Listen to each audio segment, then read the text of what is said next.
Welcome back, ladies and gentlemen. Today I'm going to be showing you, get this one here. I'm going to be showing you how to prepare your 5x nursery begonias for storage. I've got one before and one after. Let's get these over to one side. Sorry about this, folks. Got stuff everywhere today. So yeah, this one here, this one has already been pruned back. And this one is just getting ready for it. So all you need to do,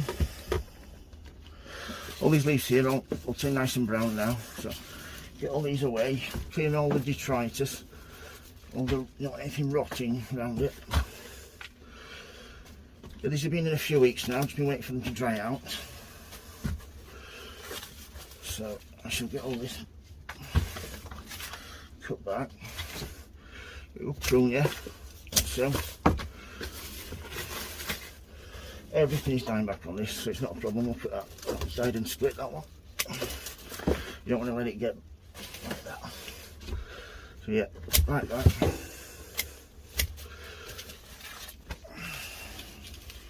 Yeah, these are not cheap begonias, they're show begonias. I think they're between about £10 and £15. But all I can say is they're really well worth it. Really good quality. Get that on there. And put these back here. I'm hoping that we're going to produce some nice tubers in here, which would be great if they have. It's the first time I've taken a look at these all year.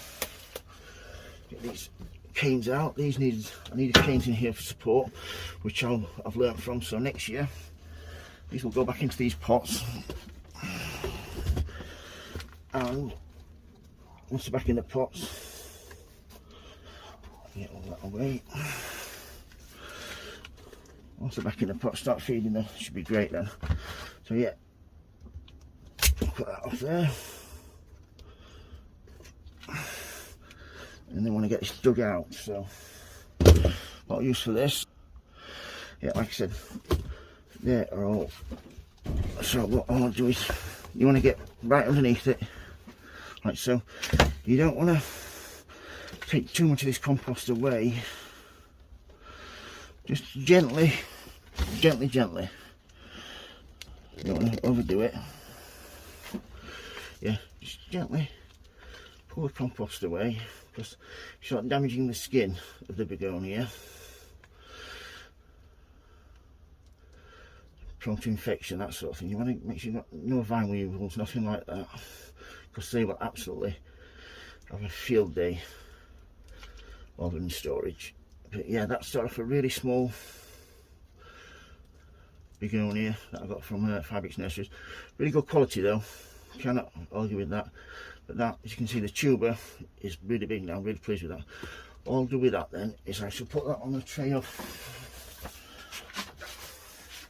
this is a total dry tray of vermiculite and some organic peat-free compost. That will just be put there. I'll just show you how to do the other one. Perfectly, this should have dried totally, so these shrink and fall off, but I've been waiting too long for them to dry, so I'll just put them on there and it should be fine. And the next one, this one has been already cut back. This one is called Whispers, and I've lost the name tag to that one, but never mind. I think it's called Mrs. McLaughlin. Yeah, it is. That's the one. So fill the roots. This one's a lot drier, this one. But in this one, you can see I've got some other plants that I want to save as well, so that's it. That's the one. So now, name tag underneath it. Like I said, gently like before. Don't want to go mad with it. As you can see, the compost is a lot drier with this one, so they've come off a lot easier. Like I said, in a perfect world, it should have been totally dry. I've shown in my other videos, but I'm sick of waiting. I'm taking up too much space actually. That's why I'm doing them now. But this one produced a nice big tuber as well, which I'm really pleased with. But yeah, these little roots are not a problem losing those. The thing is a problem is if you damage the main tuber. Grow them in a peat-free compost. Some organic peat-free compost will be perfect. Mix in a bit of perlite or vermiculite into your pots or your baskets. I can't recommend these enough. yeah, if you could feel the weight of that, nice and heavy, and a nice tube, as you can see there. That's what you don't want to be doing. That is a root, so that's not too bad, but you don't want to be damaging, you don't want to be rubbing this off until you see underneath. So that, yeah, that's the second one, and that'll go on top of there. I shall put these dark, frost free, not too warm, and then I can keep checking them a couple of times a week, make sure there's no mould on there, because these will drop off, and then I can cover them with a layer of perlite and vermiculite and peat free compost, and then should be fine. And then we'll start them off sometime in January. Then when I start them off, I should also take some cuttings at the same time.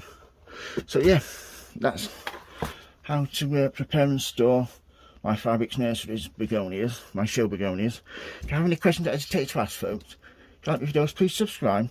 Remember, happy sowing, happy growing. Thank you for watching, everybody. Please keep safe. Thank you. Bye.